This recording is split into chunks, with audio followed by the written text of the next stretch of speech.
Back with us for round two to review the papers are journalist and author Janella Aldred and presenter and writer Matthew Stadler now. Welcome back to both of you. Still can't get over the fact that you're both here in the studio. It's lovely. Anyway, thanks for making that effort. Observer, page 3. We're delving inside the papers, aren't we? We've done the Champions League and the politics on the front. We're looking at some others. This is the most extraordinary story being described as a miracle in the Colombian jungle. And it's actually described as miracle, miracle, miracle, miracle, because the code word, I think, for finding a child in Colombia, the military code word is miracle. And they found 4 children, which, as you say, is completely extraordinary. We've all worked in news for far too long, and news is usually bad news, isn't it? So to have a good news story to wake up on to on a Sunday is pretty special. This is in Colombia, where a small aircraft went down over a month ago, killing the pilot, the mother of these 4 children, and another adult. And these guys survived, the oldest of whom 13 years old, the youngest about a year, and they survived for over a month in sort of almost impenetrable jungle, using techniques, we believe, to survive, taught to these indigenous children by their grandmother. Unbelievable, and the fact that the oldest child is being credited with looking after her younger brothers, and the fact that to keep herself but also a 1-year-old alive is extraordinary. Just doing things like having sort of rags around their feet because it was so muddy, the jungle, to protect them from that. There were jaguars, there were snakes, there was heavy weather, storms. And they built themselves shelters. Absolutely extraordinary, and really lovely, as you say, to get some positive news. Take us to another realm. It's the Americas. That's the only link I can make. This is inside the Sunday Telegraph, and this is Trump coming out fighting after this indictment, these 37 charges against him. Yeah, he's managed to create an atmosphere where, for his fans and followers, everything outside of his matrix is not true, is a lie, and is coming against him. And when you manage to build that little fortress around yourself, you know, it's great for him, because anything anyone ever throws at him is not true and is an attack.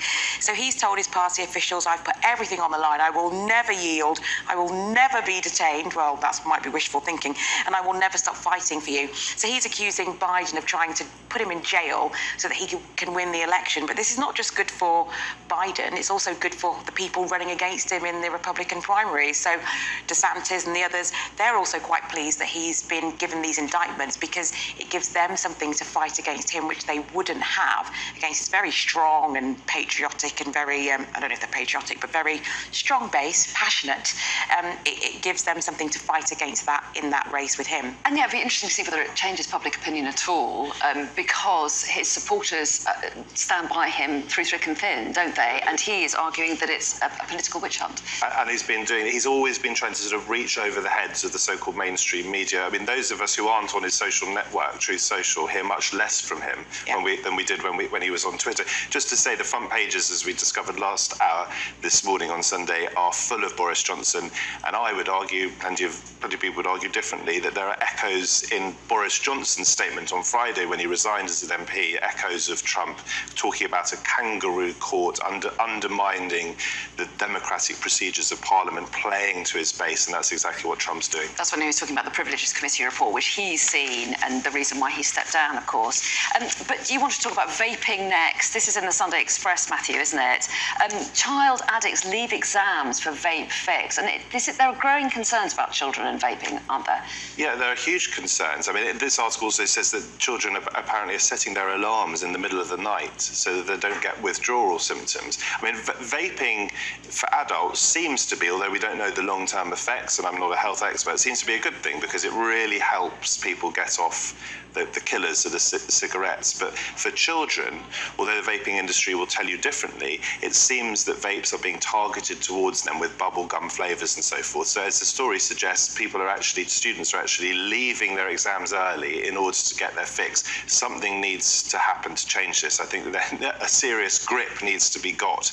I mean, vapes do smell. I mean, I don't vape, but when you're near a vape, it doesn't smell half as bad as a cigarette does. So it therefore seems more innocent, as you're saying, like the targeting. Well, some of them have very sweet smells, don't they? Yeah, they're yellow, they're vanilla, all of those things.